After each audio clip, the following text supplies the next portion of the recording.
ক্ষতি। আপনি আপনার পাশে দেখেন একজনে অপরাধ করতেছে, আপনি কিছু বলেন না, থাক করুক। তো কেউ বললো ভাই আপনি কিছু বলেন না কেন? আরে হের মন চায় করুক, আমার কি। সুদ খাইতেছে আপনার প্রতিবেশী, একদিনও বলেন না সুদ না খাইতে। আপনি জিজ্ঞাসা করলেন আসসালামু আলাইকুম কাকা ভালো আছেন? জি। আপনার প্রতিবেশী যে সুদ খায় নিষেধ করছেন কখনো? আরে বাবা বাদ দাও তো, হ্যাঁ খাইলে আমার কি, এরকম বলছেন আপনি। এরকম যারা বলেন একটা হাদিস শুনেন, আবু দাউদের হাদিস 4339 নম্বর হাদিস, 4339 4339 নম্বর হাদিস। এই হাদিসের মধ্যে আছে عن جابر بن عبد الله رضي الله تعالى عنه قال سمعت رسول الله صلى الله عليه وسلم হযরত জাবের বলেন আমি আল্লাহর নবীকে বলতে শুনলাম মা মিন রাজুলিন ইয়াকুনু ফি কওমিন ফায়ুমালু ফীহিম বিল মাআসি। কি বলে দেখেন, কোন ব্যক্তি কোন এলাকায় আছে, শুনেন অনুবাদটা, কোন ব্যক্তি কোন এলাকায় আছে, এলাকার নাম কি? রশিদাবাদ। কোন ব্যক্তি রশিদাবাদে আছে, কোন ব্যক্তি রশিদাবাদে আছে, আর ওই এলাকায় খারাপ কাজ হইতেছে।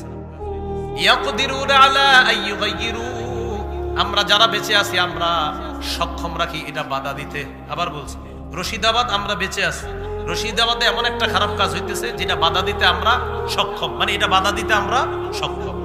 নবীজি বলেন ফালা ইউগাইয়িরু, যদি তারা বাধা না দেয়। আবার বলি কোন ব্যক্তি কোন এলাকার মধ্যে আছে, ওই এলাকার মধ্যে যদি খারাপ কাজ হয়, ওই খারাপ কাজটা বাধা দিতে যদি মানুষ সমর্থ রাখে, আর যদি এই খারাপ কাজটা বাধা না দেয়, ইল্লা আসাবাহুমুল্লাহু বিআযাবিন ক্বাবলা আইয়ামুতু, মনে রাখবা তোমরা যারা বাধা দাও নাই, মরণের আগে আল্লাহ তোমাদের উপর আযাব দিবে।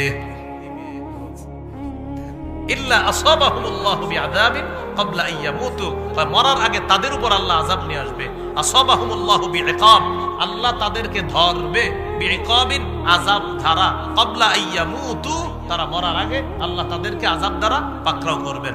খারাপ কাজ দেখার পরেও যারা দাওয়াত না দিবে, সত্যের প্রতি আহ্বান না করবে, বরং এরকম বলে হ্যাঁ করলে আমার কি, এরকম বলা যাবে না। হঠাৎ একটা মাজার হওয়ার সম্ভাবনা, কেমন মাজার, জেনে শিরিক হবে, এরকম কোন মাজার।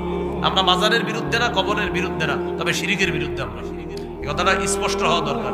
আপনি দেখতেছেন এখানে একটা শিরিকের সম্ভাবনা, বাধা দেওয়ার সামর্থ্য আছে, আপনারা বললেন থাক। এই থাক থাক করতে করতে শিরিক জমে গেছে।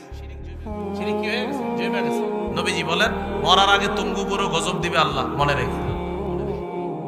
তাহলে এই হলো দাওয়াত না দেওয়ার ক্ষতি, মনে থাকবেন ইনশাআল্লাহ। তাহলে কি জানলাম বলেন তো, খুব মন দিয়ে শোনেন। দাওয়াতের আবিধানিক পারিভাষিক অর্থ।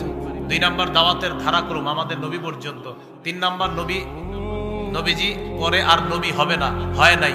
নবীজির পরে নবী আসবে একজন, তিনি নবীর আগে নবী হয়েছেন, ঈসা নবী। তিনি মৃত্যুবরণ করার জন্য দুনিয়াতে আসবেন, তবে তিনি আমাদের নবীর আগে নবী হয়েছেন। আমাদের নবীর পরে আর কোনো নবী হয় নাই, হবে না। দায়িত্ব কাজ এখন আমাদের। এগুলো 3 নাম্বার। 4 নাম্বার দাওয়াতের পদ্ধতি, কৌশলে দাওয়াত দেওয়া, নরম ভাষায় দাওয়াত দেওয়া, কঠোর স্বভাবের না হওয়া। আর মুনাফিকদের বিরুদ্ধে কঠোর হওয়ার অনুমতি আছে।